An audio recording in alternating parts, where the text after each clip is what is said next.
Welcome to the Brick by Brick podcast, where we take you from the ground up on all things real estate. I'm your host, Ben Shelley. We are fortunate to have Ryan and John back with us today. The focus of this episode will be managing the construction process. While we've discussed investing in real estate at length in this podcast, today we want to focus on the backbone of every real estate investment, construction. If you're like me, just getting started in your real estate career, I know the construction aspect of the business can cause a lot of stress. So we're going to take today's episode to try to address some of the most vital aspects of succeeding in the construction business. So guys, I'm going to start as basic as I can possibly get. Tell me what a general contractor is. It's a great question. It's actually not a basic question. I think there's a big misunderstanding about what a general contractor is and what a general contractor does. In my book, a general contractor is a project manager. So they're the person overseeing the entire start to finish of a construction project. They might not be actually out there personally swinging a hammer. They might not even have people that work for them directly, like employees of theirs swinging a hammer, but they're keeping the whole construction process in line. So they're working with subcontractors, and we can discuss what a subcontractor is later on. They're working with subcontractors, permits, licenses, all the nitty-gritty stuff, making sure that that gets done. And in an ideal world, hypothetically, you could go to a general contractor and say, here's my plan, here's my money, get it done in this time period, and they'll get it done. That's not what happens almost ever in reality, but that is generally how I would think a general contractor is. Maybe never in reality. Maybe never in reality. I don't. Right. I think oftentimes there's another misconception is you'll be at Home Depot and you'll bump into somebody and you'll start talking to them and asking them where you can find a new switch for your kitchen light, and they'll tell you they're a general contractor and they can help you with whatever problems that you have. And you think, oh, great, this GC is going to solve all my problems. And, I've got this huge project for them to tackle. And now I've got my guy. I prefer Lowe's for what it's worth. Should we start singing jingles? Actually, no, I love Home Depot. Home Depot, I actually prefer. We can the get return it's a different policy. Podcast. Wow. No, it's a great point. It's very true. Sorry, Ryan. Anywho, the point to distinguish there is there are general contractors in the sense that they do general construction and they are, in a lot of respects, handymen. And then there are the class of quote unquote general contractors in the true like capital G, capital C way that John described before, which is in more of the project management type role where they oversee the project at a very high level, and they're in charge of coordinating all of the moving parts, particularly on a larger project when it comes to the subcontractors and all of the different trades and the timeline and the plans and the permitting, et cetera. Yeah, and a capital G, capital C general contractor usually is licensed and has insurance. So a lot of the guys that you run into at Lowe's or Home Depot will not have a license or insurance or whatever else. Nor will you go general handyman, and we can get into when that would be required later. But a general contractor is normally going to have a license and insurance, and you can look up their license in the state registries, et cetera, et cetera. Of course, I do think it's also important to note, especially for early investors just doing their first project or some of their first few projects, that not to be, and this is sort of intimated from Ryan's point as well, not to be intimidated by that G and that C in front of the name of somebody, to understand that this is your project, that these people work for you. If you don't know, ask questions, make sure you're going to be a little self-conscious undoubtedly about what you do and don't know. I know I have been in starting with you guys and in tackling our first projects, but I think that it's important to also recognize sort of what you know and what you don't know, but also what your contractor knows and doesn't know. And I know we have some funny stories about some of those first experiences. But before we go to those, I also have this question, right? You're going in, you're looking around at the sort of construction landscape. We're talking about running into GCs at like stores. So it begs the question, how do I find a general contractor? The two places I would start are in your network and in your backyard. So the first, I would approach anyone who you know who is active in the construction space or who has done a project of their own recently.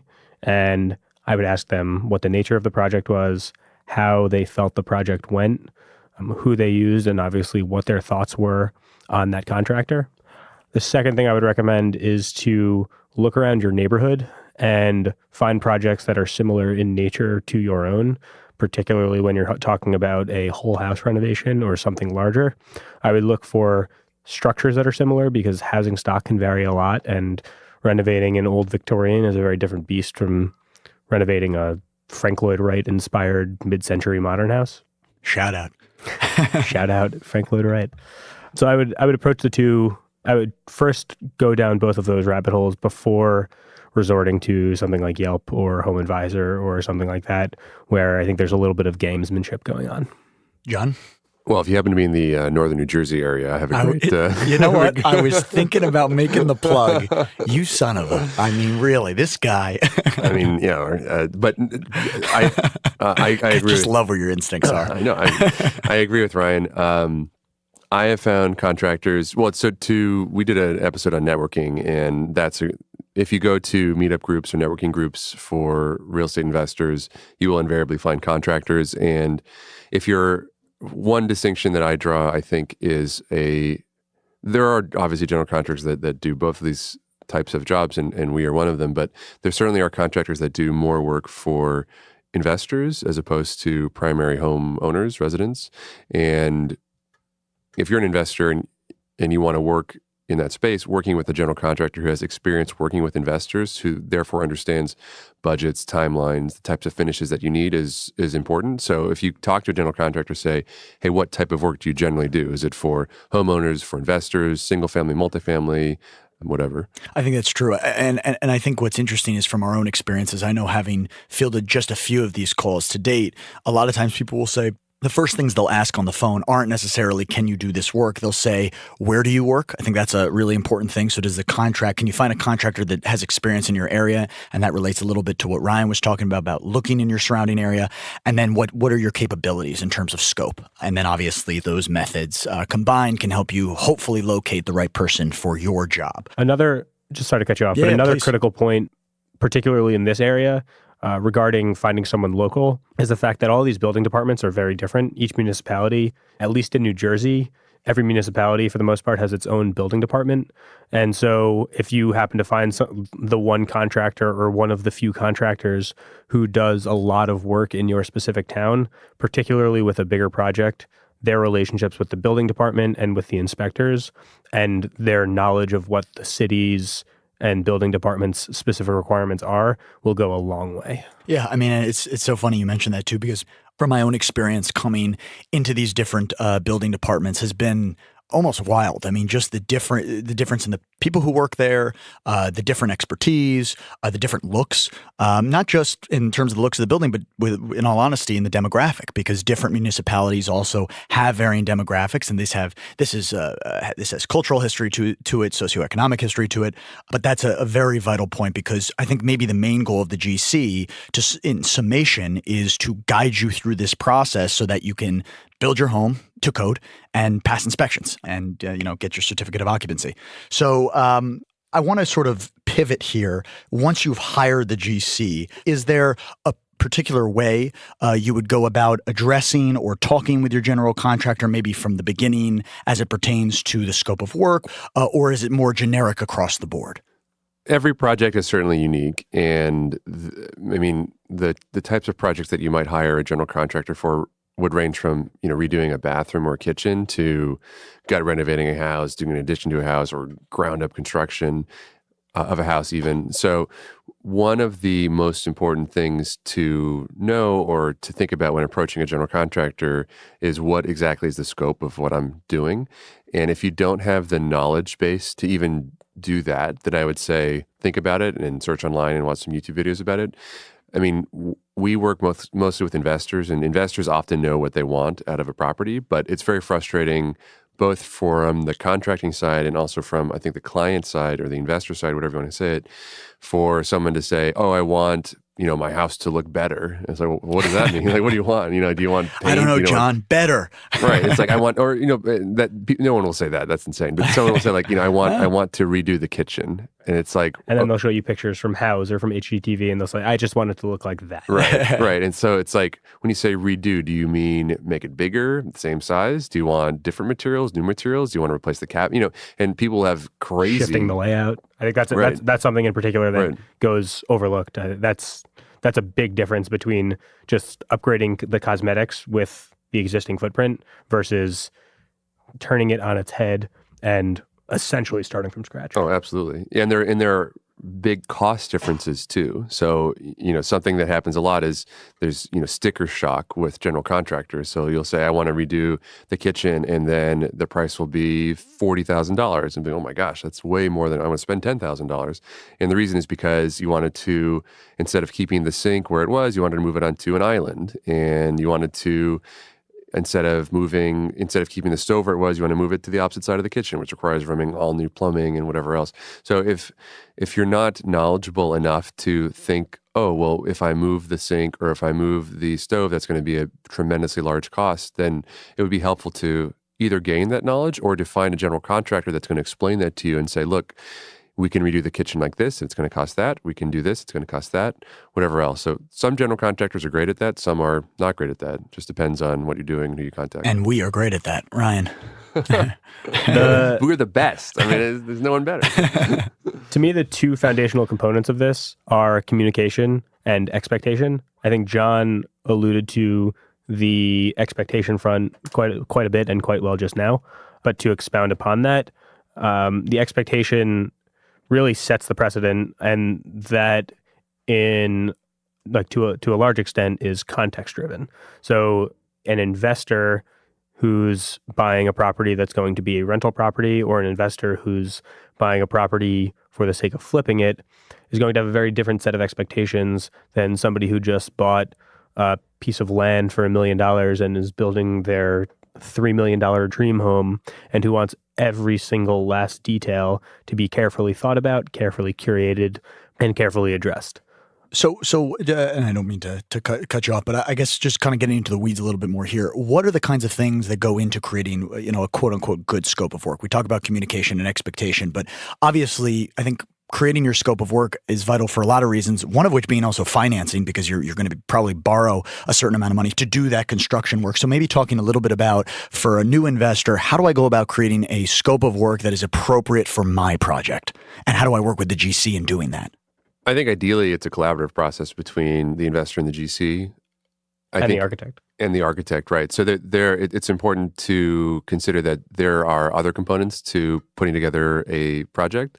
So in Northern New Jersey, I think it's true everywhere, but particularly where we operate in Northern New Jersey, there are a lot of requirements that the city will impose on you to do work. And one of them oftentimes is having an architect to do architectural drawings or whatever it is that you're doing. So sometimes a general contractor will have an architect or a draftsperson kind of on staff or on file. And you can say, hey, just use this person to do the drafting work. Other times it will be the expectation that you will have to go to that architect or draftsperson to figure it out.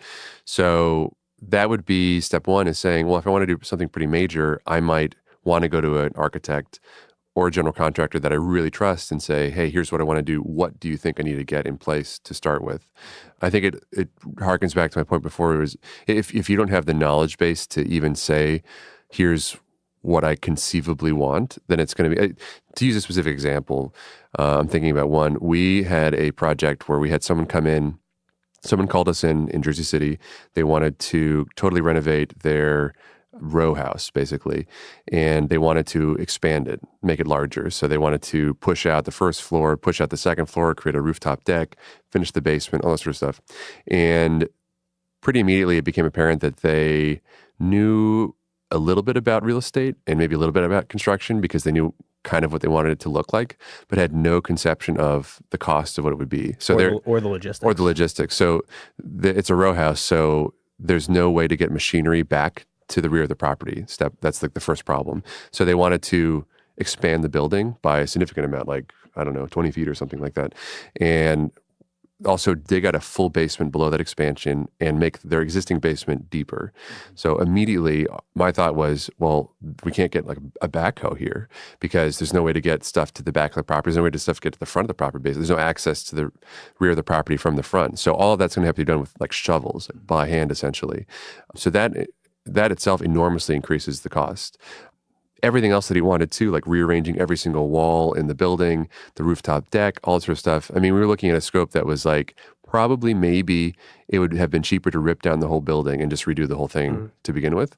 And it was pretty obvious that he had no conception of what that was. I think he thought that we were going to charge like 50 grand for this work when like probably we needed to charge like $300,000 or $400,000 because it was so crazy. And the other issue with that instance was the lack of communication and the poor expectation. So anytime we had kind of broached the topic, and to an extent this is on us as well for not understanding that this information is as vital as it really is, to avoid us wasting our time. But he was very hesitant to divulge any type of information like, what is your budget? And he was doing that from a negotiating standpoint. I think he wanted to see where we would come in and then negotiate based off of that, rather than saying, oh, my budget's $250,000, and then have us just kind of work backwards into his budget, which we wouldn't have done anyway. Yeah. I don't want to go on a crazy tangent here, but that's a great topic, talking about budgets and pricing. Yeah. Is that where you want to go, Ben? Well, we'll get there, we'll get there. Hold your horses now. I'm so excited. Let's talk about money. He's jumping through the microphone as we speak. I was going to say, again, I think a lot of these topics, when it talks about the relationship with GCs, does come back to communication, expectation, the emphasis there. But I think maybe it's helpful for both new and experienced investors to hear this conversation, at least it is for me, because you begin to have an appreciation. I think it's sort of like brokers to an extent, is some of the perception around brokers in the tri-state area.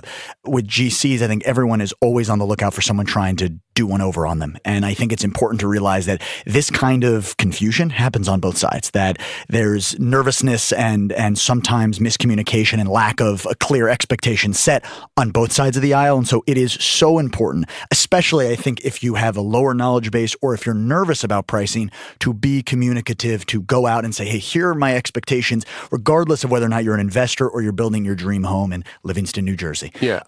I would super appreciate it if we go to a project and it's a big project, if the person that we're going to work for says, hey, look, my budget is this amount. Yeah. Great. Like, yeah. I mean, that doesn't necessarily mean to me that that will be exactly my quote to you. It just means that I have an understanding of what it is that you want to do. And then if you say, hey, my budget is 50 grand, but I want to, put another floor on my house and redo everything on that third floor, do a new roof. Well, look, that's impossible. That can't be done for 50 grand. So let's talk about a way that we could work together. That would be more helpful for you, more helpful for me. It just, it's very frustrating to waste time, because it wastes time for us too, as a contractor, trying to come up with a number. If it's like, oh, well, the budget, we think our number is $185,000, and then he's like, well, my budget's 30 grand. It's like, well, we just wasted a couple hours coming up with that number because there was, and I think construction is in some ways uniquely difficult in that way, because it is such a mystery to most people. The pricing is just there's no menu for pricing. Yeah, exactly. Which in some cases isn't necessarily true. It's just not always communicated as such, and so people just think that the contractor is taking advantage of them, when in reality, the breakdown there is just the gap in understanding of what renovating a bathroom truly takes. So, the other point I wanted to just circle back on is, when it comes to creating a scope of work, notwithstanding the obstacles that John and I just discussed, or that the three of us just discussed, once you do get to the point where you are moving forward with the project and you're in the ballpark when it comes to budgeting, and you're creating your ironclad scope of work, the most important thing to focus on is documenting every single detail that you possibly can. That includes both high-level things and as specific as how many recessed light fixtures are going in bedroom number 3, and potentially even what layout they're going to be. Or where the light switch is. Right. Things like that. Right. Yeah. And this also ties into the value of having an ironclad set of drawings, of architectural plans, because that is going to have an electrical plan embedded in it, which should specify all of these things. And if you're at that point in the process where you have electrical plans, then chances are you're moving forward with the project. So spend some time and look through those plans, review them in gory detail. And if there are some things that you're not quite certain on, go back to the property and walk through and maybe mark things out and try to put yourself in the space as it will be when it's finished, which I understand can be tough when, some people just don't think super visually. But one trick that can be really helpful is just taping out the layout on the ground. So if you have unfinished plywood flooring or something like that, just take like blue masking tape and just mark out where the walls are going to be, where the doorways are going to be, where the cabinets are going to be, where the toilet's going to be. You'll get a sense of like how much clearance there is between the counter and the refrigerator. Or you'll get a sense of where the toilet is in relation to the vanity. Or the refrigerator. Right. Depending on what kind of setup you have. So maybe on that theme, though, of keeping track of everything, of writing everything down, documenting everything, one of the things I think that also helps with is if you're in the middle of your either renovation or teardown or reconstruction, what have you, and you want to change something as you're going through the process. Now, a lot of people have heard the term change order. Maybe we can talk a little bit about what that means and how that is priced in the course of construction. Yeah, I think inevitably there will be things that come up during even the most well thought out project that are unexpected. It's kind of a lot of times people are hesitant to even begin renovation projects because the idea is that, well, when I opening up a wall meaning like when I take off the drywall of the wall and look behind it, I'm just going to discover a lot of things that I need to fix. That happens to me every single time that I've ever done that. So you'll open up a wall and you'll be like, oh gosh, like I didn't realize that there was this crazy electrical issue hiding behind this wall, or that everything is rotten, or that there's a plumbing problem, or whatever.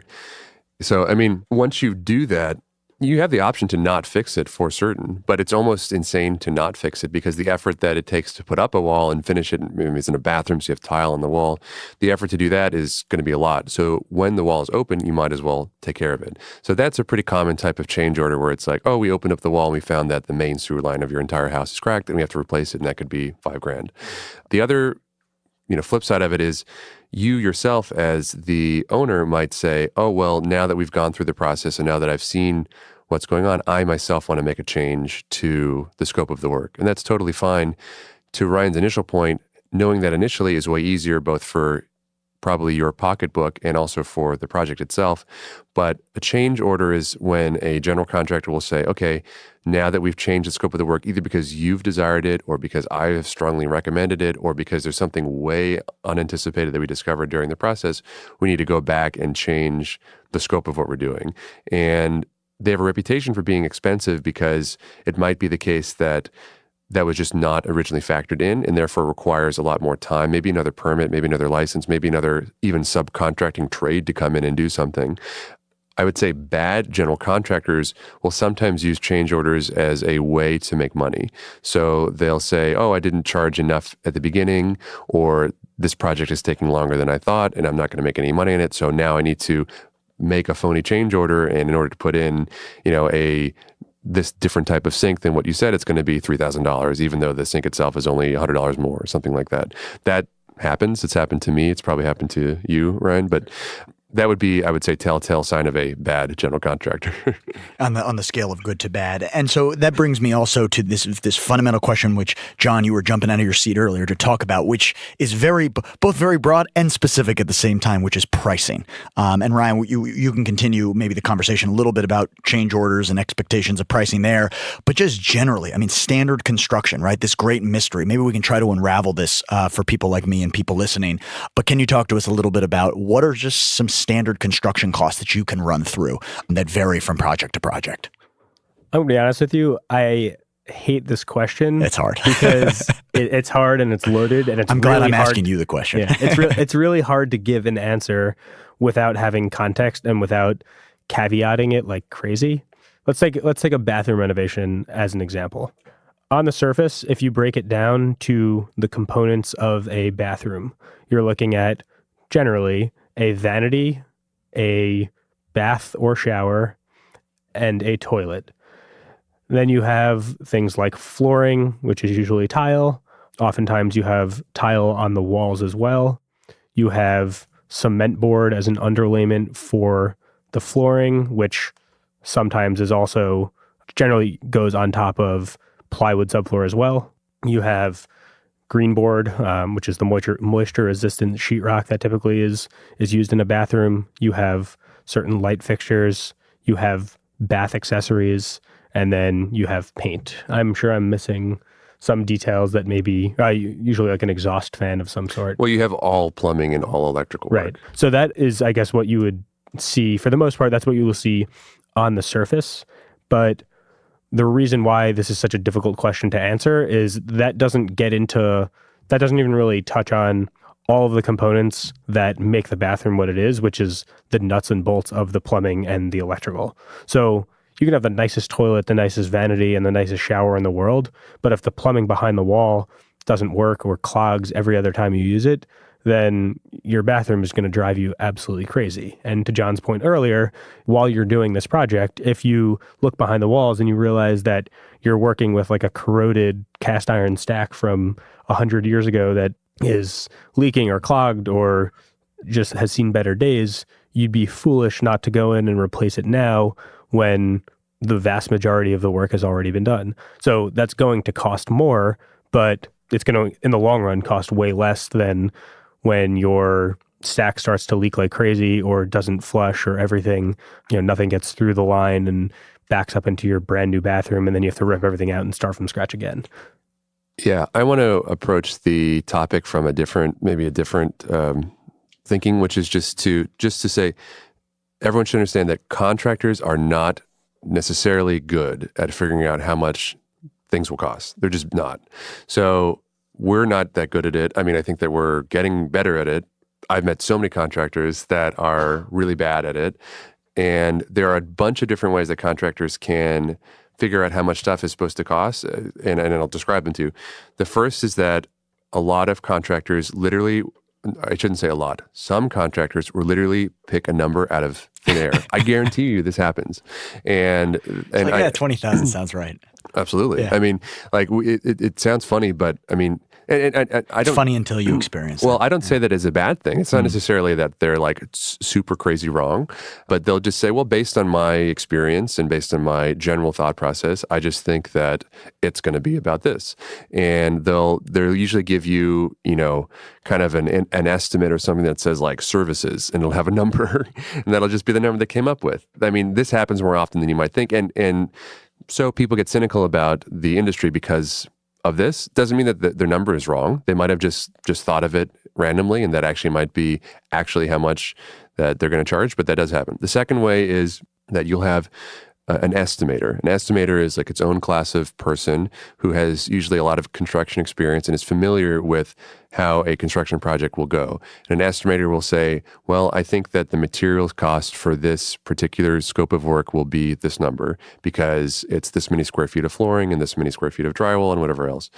The estimator will also say, well, I think it's going to be this many man hours of work, and I think that each laborer or each person's working is going to be paid about this much money, and we're going to bake in a margin there. The margin is going to be that our cost, the general contractor's cost, and margins can vary a lot. They can be anywhere between, I would say, single-digit percentages up to 20%, 25%. It depends on the work.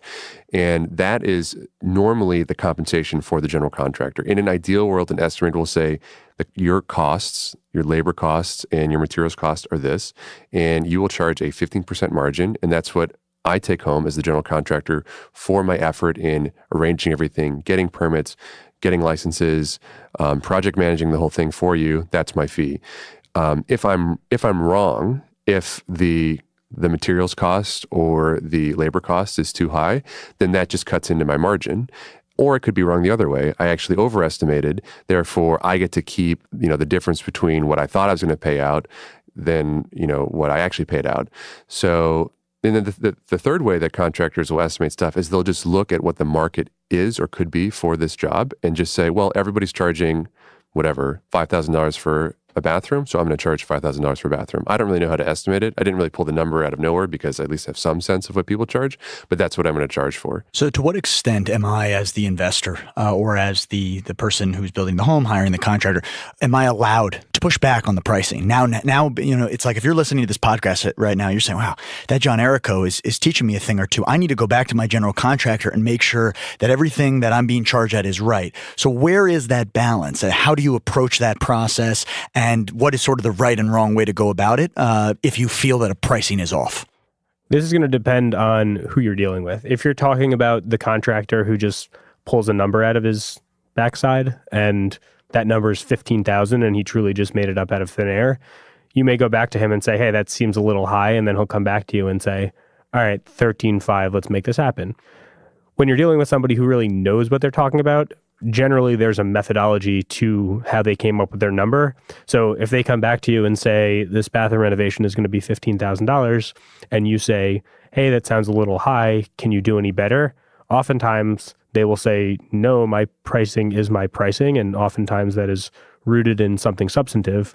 But they may say, if your budget, like, what's your budget? This is another reason why communication and transparency and expectation are so important. Because if that person comes back and says, look, I really cannot spend more than $13,500 on this bathroom renovation, then that contractor can go back and say, okay, well, that is reasonable. Like, we're in the ballpark here. Let's see what we can do to break, to get down to your number and to shave some costs down here and there. So maybe you go and you spec a little lower end tile. You don't go some custom imported high end marble, and you go with a more cost effective porcelain tile, or you don't tile all of the walls from the floor to the ceiling. Maybe you end 48 inches high, or maybe you don't go with a custom shower. You go with some kind of like prefabricated base, and you kind of like tile it in and create like a hybrid custom look that way. Yeah, materials costs are a big thing too. So sometimes contractors will mark up the cost of materials, and sometimes they'll itemize them even on the estimate. So they'll say this door is, whatever, $150. And you look at it and you're like, well, how could that possibly be? Because I could go to Home Depot and buy the same door for $90. And if you can, then you could negotiate with the contractor and say, I will just buy these particular materials. So in an estimate, there will be something called allowances, and those are often the cost of like finished materials. So usually an estimate will, if someone says, hey, I want to redo my bathroom, the cost will include things like drywall and plumbing material, whatever, but some certain higher end finishes like the tile, the bathtub, maybe the vanity will be included as an allowance for the contractor to buy, like a budgeted number. And you could say, look, I think that's like way too much, or I just want to buy the materials, or I don't want you to charge a markup on the materials costs, which happens.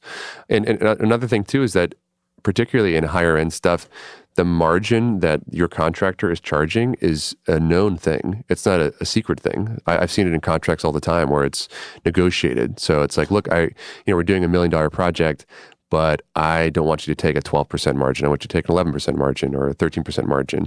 And in many cases, the general contractor is not really, as I said at the very beginning of this episode, he or she is not out there swinging the hammer. They're not necessarily the person that's out there putting in the physical labor. So they're subbing out, as in they're hiring someone to do a lot of the work for them, like a plumber, an electrician, maybe a finish guy, maybe an HVAC guy, whatever it might be.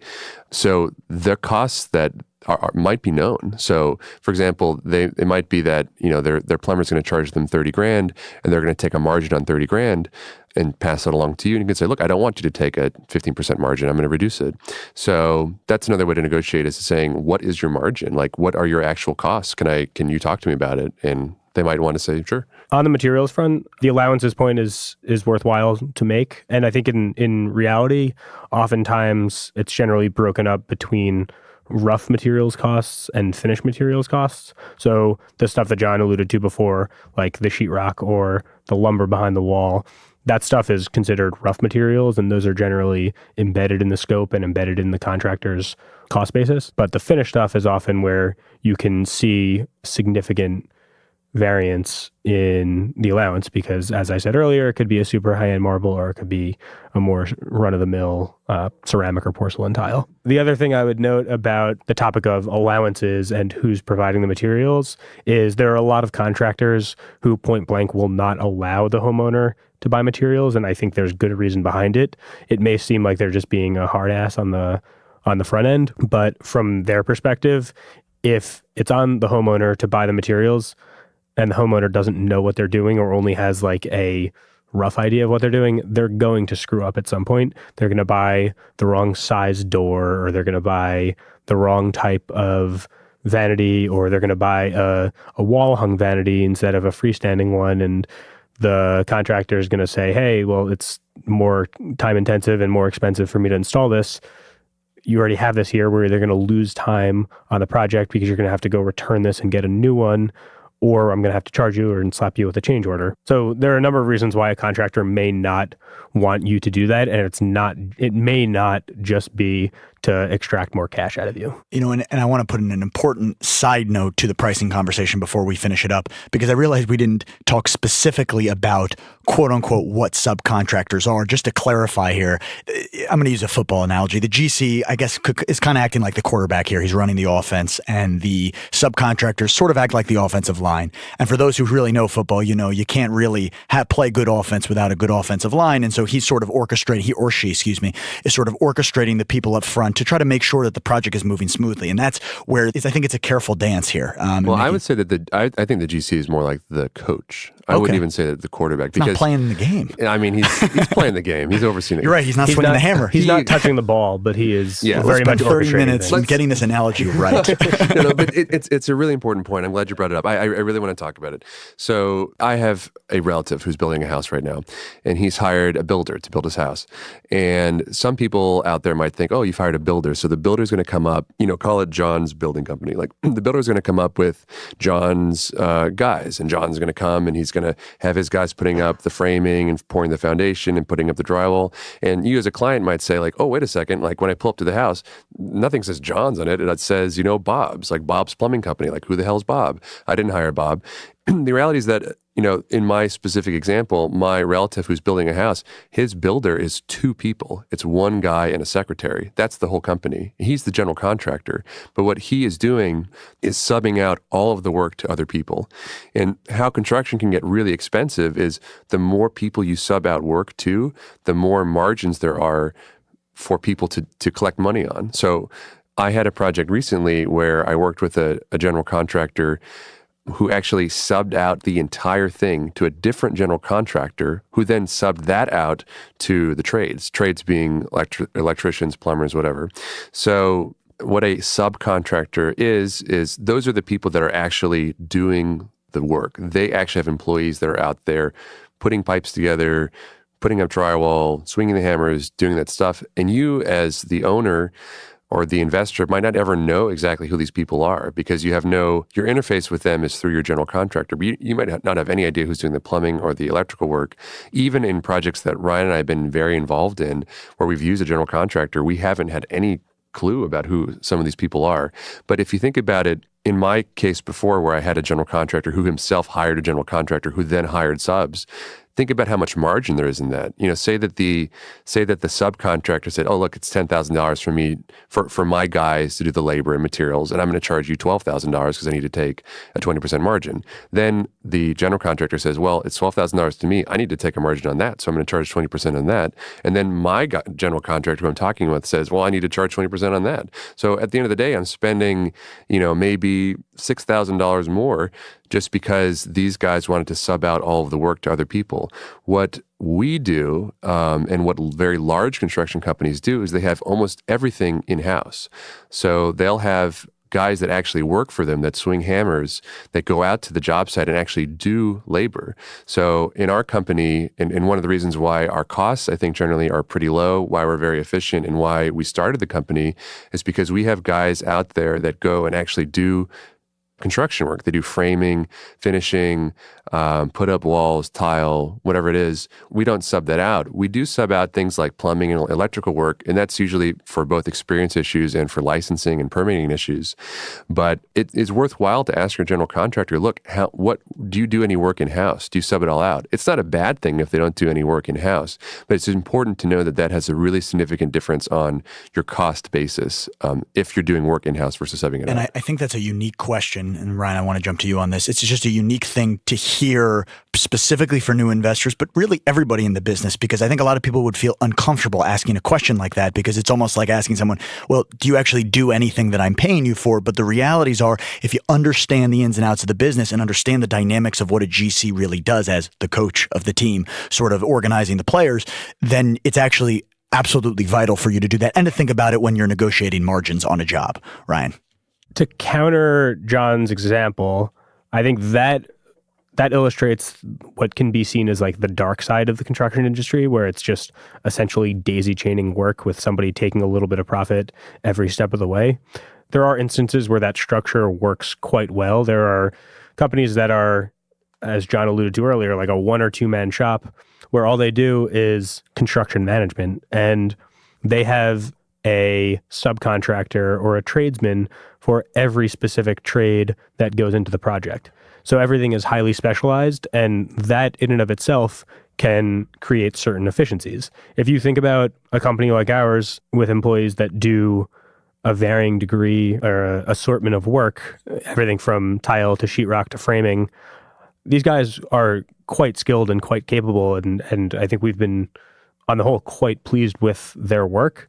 But if you compare that to a company that does exclusively hanging of drywall or exclusively tiling or exclusively flooring, relatively speaking, those companies are going to be faster and more efficient, which in certain cases can create certain cost efficiencies. If they're paying roughly the same amount for their labor and their guys are working on that one thing and they can do it in half the time, then that's roughly half the cost basis on the labor side. So even if you factor in that subcontractor's margin in a vacuum and in this kind of like perfect scenario, when general contracting and quote unquote construction management is done well, it can create a lot of efficiencies and it can create a lot of cost savings. But the caveat is really in the logistics and the scheduling, because you don't have control over those guys. Yeah, and the caveat to me is done well, because that's, if you want to find a general contractor, it's important to consider that they have their own context in the industry. They have their own subcontractors. We just had an example. We were working with a general contractor, and that general contractor subbed out the flooring work, even though we were sort of working on our own, but we'd been working with a general contractor in the past, and the general contractor said, we'll do the flooring work. And they indicated that the flooring guys that they had were going to come in, they're going to rock and roll. So they said they're going to get quote unquote. They said they're going to get like 3,000 square foot, I don't know. Yeah, 2,000, 2,500 square feet. 2,500 square feet of flooring done in like a day and a half. And they kept telling us this, right? And we were like, great, because that's what Ryan was talking about. We're going to pay more for them and subcontracted out. There's going to be margins, whatever. But they can get it done in a day and a half. Great. For our guys, it might take a week because it's a lot of flooring to lay. And so it was determined like Friday's the day they're going to come in on Friday. So we're excited. We're like, oh my gosh, these guys must be amazing, right? They're going to come in. They're going to go crazy. They're going to bring in like 10 guys and do the whole thing. And so we were there like, I think we were there like 8:30 because we were there for something else. We're like, there's nobody here. Finally, like one or two guys kind of like roll in around like 11:30. We're just kind of like, oh, okay, like I guess you're here now. So you're going to go crazy, right? And like, it took them probably like 4 days or 5 days? Well, the first day, they, I think in the entire day, completed 2 rooms out of 8 or so. They came in with an attitude. They were very angry, contrite with me. They listened to the loudest Latino music. How dare you make them come in at 11, John? How dare you? Listen to the loudest music I've ever heard human beings actually listen to, like for enjoyment. And on top of that, they specifically asked me to have our guys move all of the boxes of flooring up to the 3rd floor, and I think put all of the boxes in their respective rooms so that they could focus on, quote unquote, their task of laying the flooring. And they left all of their garbage, like all of the boxes, all of the scraps, everything like that. But I think the answer is, because we've gone from the bad side to the good side and then instinctually sort of back to the bad side, because we always remember, I think, those things that go wrong, is that there's good and bad in both. And that there are good GCs and bad GCs, and you need to do your homework as best as you possibly can to find that person who's right for you. So briefly, I just want to recap what we've done so far, because we've covered a lot. In lamest terms, I would say communication and expectation, making those things clear, is vitally important. That knowledge is power. Knowing as much as you possibly can about what you're going to do for your project can only help both you and the contractor you work with. And understanding and defining your scope as clearly as possible. I know that's very difficult for non-investors and people without construction backgrounds, but as much research as you can do for your specific area can only help you. And we've gone into already pricing, and we're always open to questions, comments, and concerns. So reach out to us if you want us to revisit this topic in future episodes. But for now, I want to pivot to another portion of the business, still working with the general contractors, which is permitting and licensing. So as we touched on this very briefly at the beginning of the episode, but first and foremost, maybe the difference between a licensed contractor and a non-licensed contractor. Jens, maybe you can talk to us a little bit about what is the difference in working with these guys and gals, and when is it appropriate to use one versus the other, or is there a difference? The correct answer, I think, is to use a licensed and insured contractor for anything you're going to do.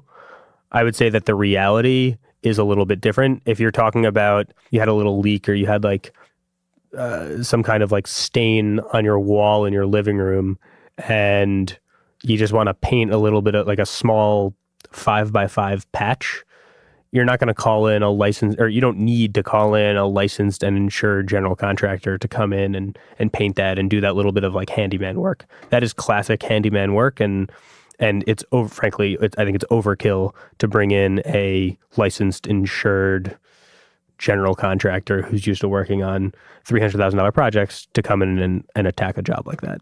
Yeah, it's a little bit sad that the industry is in this such a way, but it is expensive to get a license and it is expensive to have insurance that is commensurate with the amount of work that you're doing. So it is the case that being a licensed and insured contractor is just more expensive than hiring someone without a license or insurance.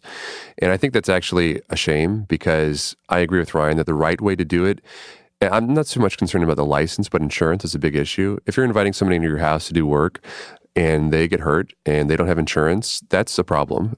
You have a problem from the perspective of a homeowner. Having said that, have I had people in my houses that don't have licenses or specifically don't have insurance do work that might be considered, hazardous or possible, injury capability? Like, yes, I've absolutely done that because that's the reality that it doesn't make sense for me to pay, as Ryan said, someone with a license or insurance to do that type of work. So can you guys talk a little bit about what kind of work requires a permit? Because we're sort of, I think, beating around the bush and saying, well, there's certain work we just know is handyman work, but a lot of people listening may not know the difference. So what might be just a few examples of just handyman work versus work that really would require a permit, maybe even from a licensed contractor? It's hard to say because it's going to depend a lot on where you are. Even so, where we are in New Jersey, I would think is one of the most regulatorily heavy environments for this type of thing in maybe the whole country.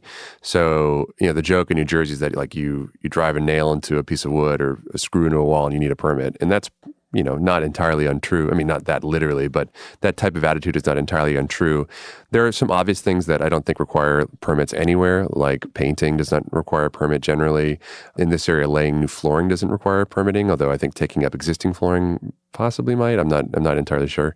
Very bizarrely, putting in a new roof doesn't require a permit in New Jersey. And I believe that is a recent change. It's a recent change. Why is that? I have no idea. I guess the effective lobbying. The roofing lobby has either failed or succeeded, depending on if it's good or bad for them. So obvious things that require permits will be extensive renovations, like a new kitchen, a new bathroom. Almost anything that you do with plumbing that is beyond like repairing a very small leak will require a permit. Major additions, extensions, et cetera, et cetera, et cetera. Again, it's the general contractor's job and purpose to know what permits are required, how to get the permits, how to work with the city. That's really a lot of times the expertise that you're paying when you're going with a good general contractor. Beyond all the things we said before, knowing the permitting process is very opaque. Even we who do this all the time, there are still things that come up regarding permitting and working with the city that are hard to anticipate, and they're different city to city. So that's frustrating. And tied in with the permitting issue is the licensing issue. On bigger jobs in particular, you're often not just looking at one trade or one permit. There are usually going to be multiple subcodes that are applicable there. So you may, if you're doing a kitchen renovation, you may be looking at the building subcode, and you're also going to be subject to the electrical subcode, plumbing subcode, potentially fire subcode. And each of those is overseen a little bit differently. And that is the reason why you need all of these different subcontractors, because they will each carry their relevant licenses. So a home improvement contractor, which is the type of license that we have, that only really applies to the building subcode aspect of the job. Your electrician will have an electrical license, and will also have insurance that specifically covers the nature of work that the electrician performs. Likewise with the plumber, likewise with an HVAC contractor, Likewise, maybe not from a licensing standpoint, but from an insurance standpoint with something like a roofing contractor. Ryan, I think it's good that you actually bring up some of these subdivided sections and requirements for building, because one of the things we want to jump into when we talk about licenses and permitting is also inspections. One of the biggest responsibilities of a GC is to get you all the way through the inspection process with the various municipalities that you're building in. So maybe you guys can, I'm going to ask this as simply as I can, which is sort of a theme of this episode. When it comes to inspections, how do I pass? Well, normally that is not something that you as the owner of a project would really have to worry about. So if you have a good general contractor, they will take care of the inspections and the permitting and working with the city and whatever else. Sometimes you are aware of them occurring because payment can be tied to that. So a lot of general contractors will say, you owe me a deposit at this point, and then you owe some more money after the rough inspections are done. So what normally will happen is that a contractor will pull permits, and at some point in the process, they will begin doing work, and the city will mandate that once a certain amount of work is done, an inspection has to occur. Oftentimes, the rough process is, say, a plumber has put in new plumbing, but the walls haven't been closed, so all the plumbing is exposed. That would be the point of time in which a rough plumbing inspection would occur, analogously for electrical, HVAC, et cetera, et cetera, et cetera. So you as a homeowner don't really have to worry so much about passing that or doing anything with it. If the contractor has messed up and is unable to pass inspections, messing up is maybe not even the right concept. It could be just the case that the contractor and the city have a disagreement about what is required.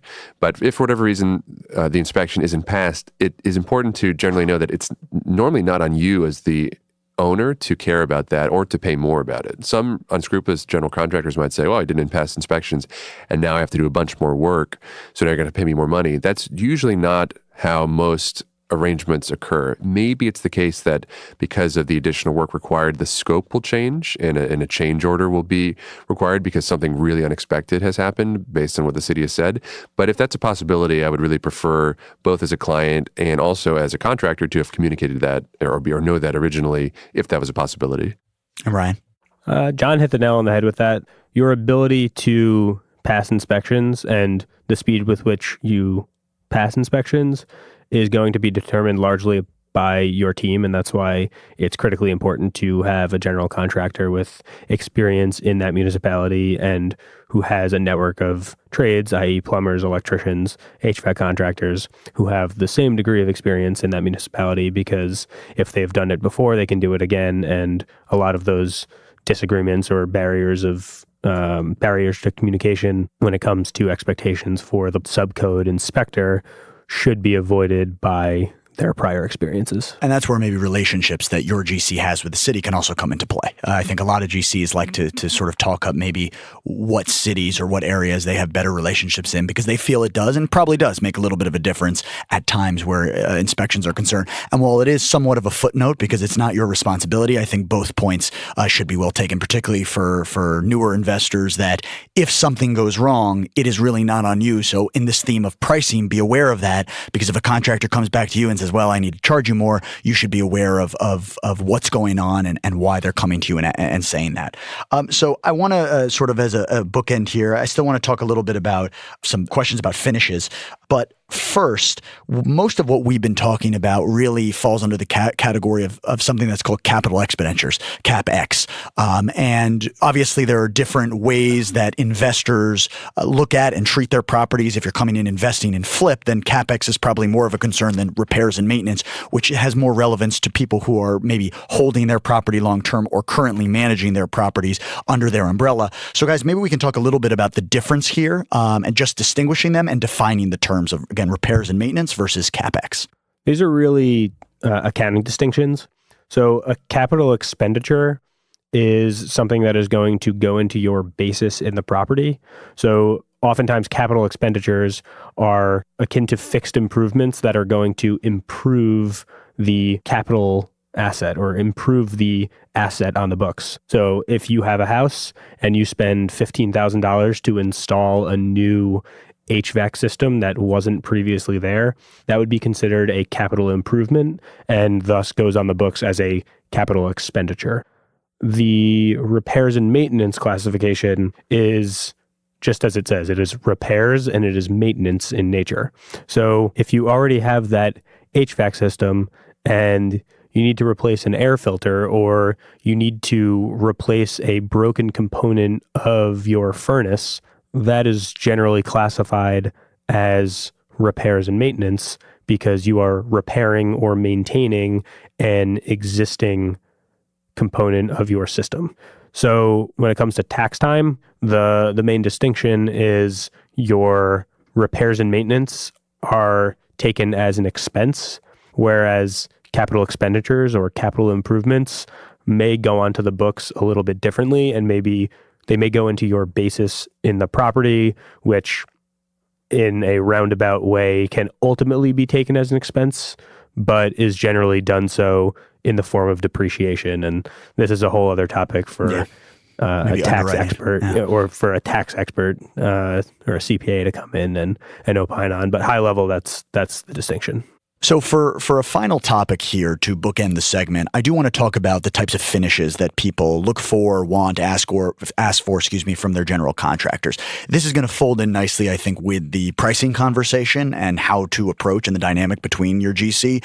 But maybe if you guys can talk from your bank of expertise about the kinds of finishes you might want for different types of projects and what are some of the cost differences, implications, etc., from being, maybe more specific and wanting something like a luxury finish to something more basic when you're working this out with your GC? Yeah, I think this is more of a general investing question than necessarily a general contractor specific question, but it's certainly important to consider the end goal of any project that you're working on as an investor or, even as a homeowner. So as Ryan alluded to a while ago, homeowners, the expectation could be that a homeowner might want higher end or maybe more particular finishes to their particular needs or tastes. Whereas from an investment perspective, more than likely you're going to be tailoring the project to the end goal of either a flip or a rental. So if it's a flip, you need to take into consideration the neighborhood, what other flips are in the neighborhood, what pricing is sort of like for the property that you have. And as a rental, you need to take into consideration the fact that there might be people living in the property that are not going to treat your property as well as you might assume that a primary occupant would treat it as someone as their own home. So it's something that I really wish from a general contracting side that more clients would ask us about. We have experience both as general contractors, but I would say primarily we are real estate investors, and we know a lot about certain neighborhoods, certain areas, what things are priced at. A lot of times people will come in with a project and they'll say, hey, I want to put quartz countertops here. And my response is that, well, that's nice, but it doesn't make any sense at all to put quartz countertops in a rental in a very low income area. It's crazy. The question you should always ask yourself when you're looking at an investment property or a rental property is, will this finish in some way result in either higher rent or lower expenses over the long haul? Exactly. That's not to say that as an investor, you should skimp on finishes. I think it's important to consider both the quality of the finish in terms of aesthetics, but also the longevity of that finish. So I've actually had this conversation in the past with other investors who do work and who own some property in some lower end markets, and they will often go with laminate countertops in their kitchens. And while I think there are clearly two schools of thought on this, but I tend to fall on the side of the argument that I would rather over-improve a little bit and put in something like granite countertops as opposed to a laminate countertop, because while it may not have all that much of an impact when it comes to the rents, that granite countertop should last far longer than a laminate countertop would. And if it saves me both the cost and the headache of having to replace it, 5 years or 10 years down the line, then that's worth something to me. And whether it can be qualified in the form of rent or qualified in the way of not being an expense in year 5 or year 10, but rather in year 15 or year 20, then there's value to that. Yeah, I mean, it's important too to consider, though, even if it's a rental, how long are you going to keep the property? I mean, sometimes investors will talk about, I had this guy in Connecticut actually who managed a bunch of properties and also invested in stuff. And he was trying to sell us a building and he kept saying, yeah, I juiced it. I juiced the building. And I was sort of like, what does that mean? He's like, well, what he ultimately meant is that he'd owned the building for about 10 years and he had done a lot of renovation work when he bought it. And after 10 years, it just so happens that a lot of consumer components start to break. So like hot water heaters generally have like a 10, 15-year lifespan. Sometimes a roof might have a 10-year lifespan, et cetera, et cetera, et cetera. So what he was trying to say is that he did all the work, and now 10 years later, he has to put in a lot of money to get it back up to a normal standard. There are going to be a lot of expenditures that is about to happen. So he wants to offload it because he doesn't want to pay for those anymore, and that's okay. I mean, alternatively, he could have put in a roof that would last 40 years. He could have put in a maybe higher quality hot water heater that would have lasted 20 years, but he didn't.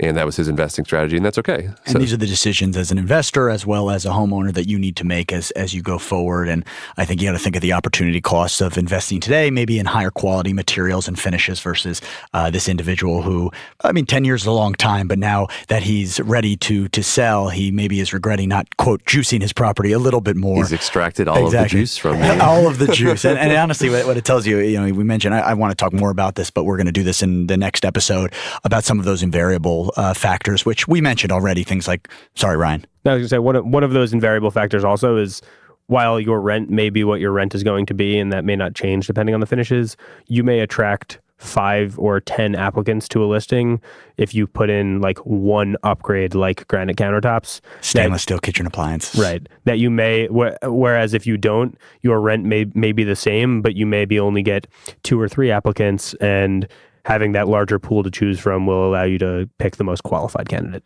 And that, my friends, is all the time we have for this episode. We are going to continue with a part 2 to managing the construction process, where we take you through the ending period, the payment schedules, how to address any issues or any successes at the end of your construction project. So make sure you tune in next week to our episode 9, Managing the Construction Process 2. Also, feel free to reach out to us on Facebook at Brick by Brick. That's Brick X Brick. Subscribe to us wherever you get your podcasts. And of course, if you need any construction work in the northern New Jersey area, make sure you're going to libertyhudson.com. Gentlemen, thank you so much for your time and your expertise as always.